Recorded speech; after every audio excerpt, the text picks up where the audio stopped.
We're here with Andrew. He's one with Imperial. Best deck again, but also Jesmon best deck. Post ban list Imperial too. After the hit, I know, just playing rogue decks. Somehow managed to squeeze a win due to the rogueness, but you know, still the best deck. I'd show us the Post-nerf. goods. So still some fairly close to previous builds. So for Demi V from what was this one? BT12 I think it was. Yeah, just consistent draw. You almost always have a green, so he just draws your card. He's a good boy. 2 promo V for draw power. I don't have too many armors in this build, so this guy, you know, obviously he's good on your 5s. On the 4s, he rarely gets me draws, but that's okay.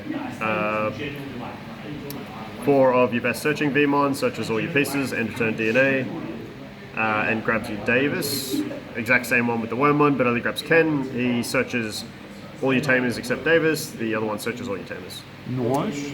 I still love 2 BT16 Wormons for the grind game. I think it's excellent. I think having your graveyard as a resource in a blue-green deck is, you know, really good. Especially now you can get back your 1 copy of Structure Deck Stingmon. So True. broken. Return. Yeah. 2 promo Wormon. So this is your 9th to 10th card that have end of turn DNA.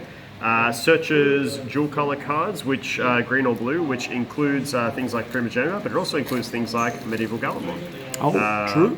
So it is a spicy searcher. I really like him as a 2 of, and I, as per some of my previous builds, have lent a bit more into the Wormons.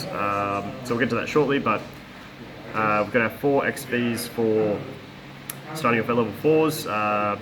Not too much to be said there. Gives you your jamming, gives you your memory. It's probably the card that actually should have been hit on the list if they wanted to bring this deck into line. I thought it was going to be this one. But here he is, he's still there.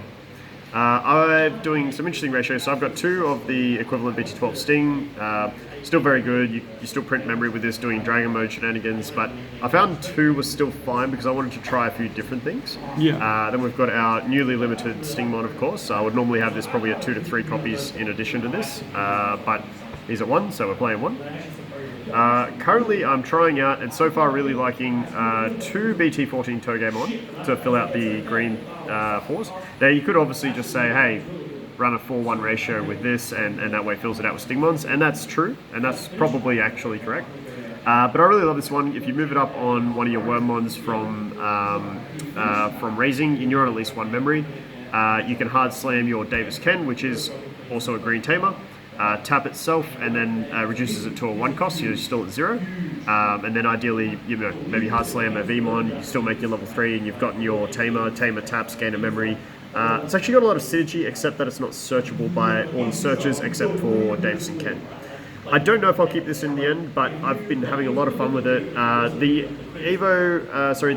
Inheritable comes up from time to time. You can go into Dragon Mode or any of your 6s for a little bit cheaper if you have the Davis Ken on field, which obviously it itself lets you facilitate. So I've been really enjoying it. Is it a staple? Is it the way to go? Maybe, I don't know, but so far so good. Is a cool tech. Yeah. And then back to 2 Togemogu. Again, because I've gone 8 Wormmons rather than heavy on the Veemons. Again, I feel like neither armor is overperforming at the moment, so when all things are the same, I think Toge just does a lot more than Digimon does. So I'm happy with that, and again, I've got enough Wormmons that I'm almost always evolving it for 2. Adds a blocker, adds some defense. It is a good overall card.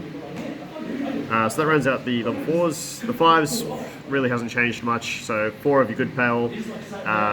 This is the one that does the unfair things, locks your opponent out of unsuspending and allows you to go for lots of swings, partition to insulate your plays. Very good card.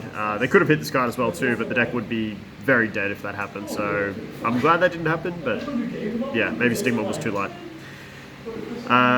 So I've got the 1 BT12 pale for Source Strip. It's okay, you kind of just wish it was this card. And then you got 2 structure deck ones which also do double swing, but you also just kind of wish it was BT16 as well. It's the closest thing we have. Sometimes the bottom deck's nice. Yes, sometimes. Occasionally that's better. Rarely, but occasionally in niche scenarios it's better. I probably should just run 3 of this, but you know, it's all of it all. Either way, I'm just sad when it's not the BT16 one. That's so right. It is what it is. Moving to the 6s where things change up a bit. So I've gone back to a bit more of a memory printing version of the deck. So gone back to 2 structure deck Dragon Mode.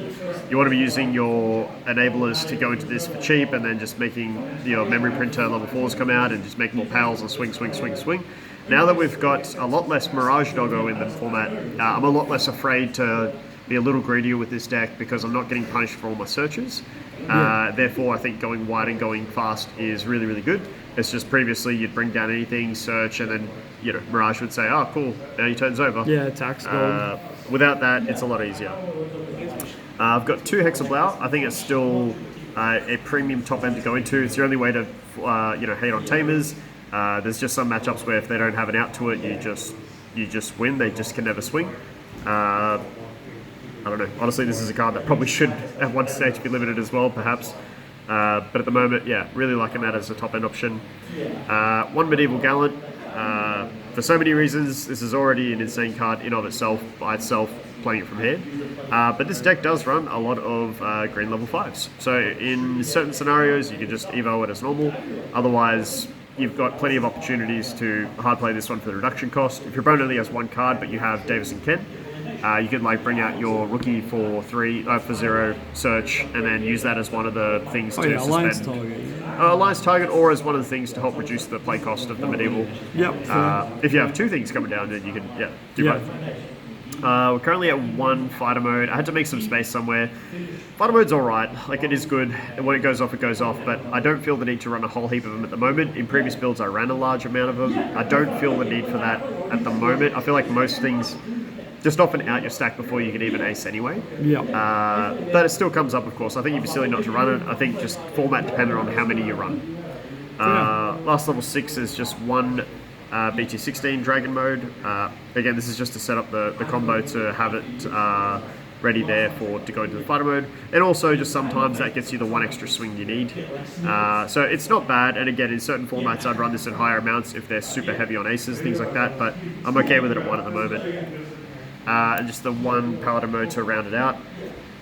Look, I'm so close to cutting this card all the time. Just as soon as I do, I just find myself then versing a 7 Demon Lords where I just need it. And the fact that it serves as the protection for any of my 6s, also any of my free 6s with Primogenitor, that's half the reason you have it in the deck as well. Now I'm going to get some hate for this, but for the first time ever, I've dropped down to 3 Davis Ken. I just don't have too many thoughts. I've played hundreds and hundreds of games with this deck now, and it's a weird thing of tossing up of you want to run 4 to see it, but at the same time I just find after the first 1 or 2 you don't want to play they just anymore. never go anywhere in hand. And I just found myself saying, you know what, I'm just going to test it and see if 3 is enough. And you have so many cards. I've got 10 rookies that search this card, plus opening 3.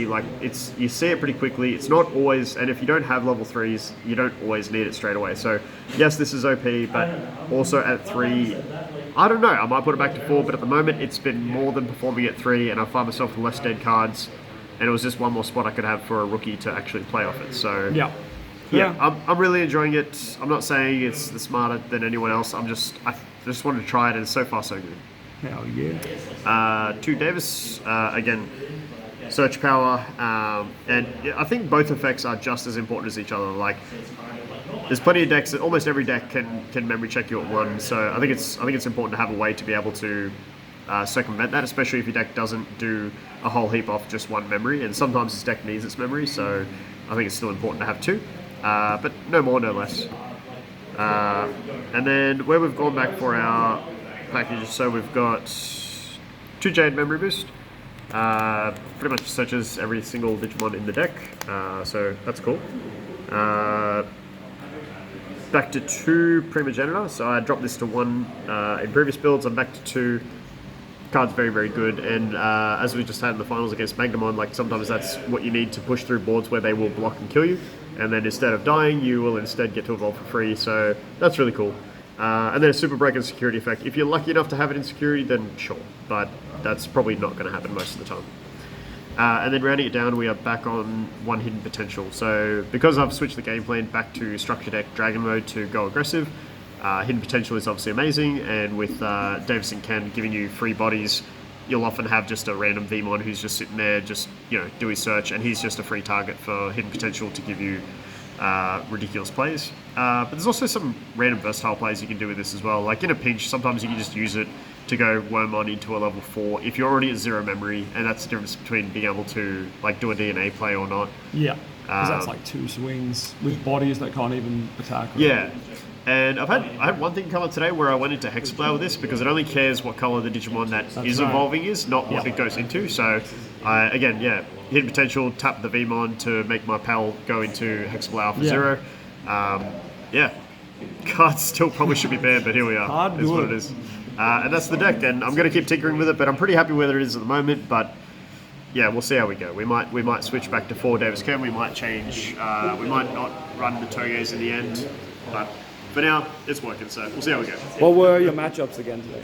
So we had Cross yourself, Art, round Cross one, Art, me, round yeah. 1. In round 2, who did I round 5? Oh, that's it. This is Pokemon with Jason. Yeah, Vortex Warriors, Yep. yeah. And then Magnet X for the final. Very nice. All right, congrats. Catch us on the next one. Cheers.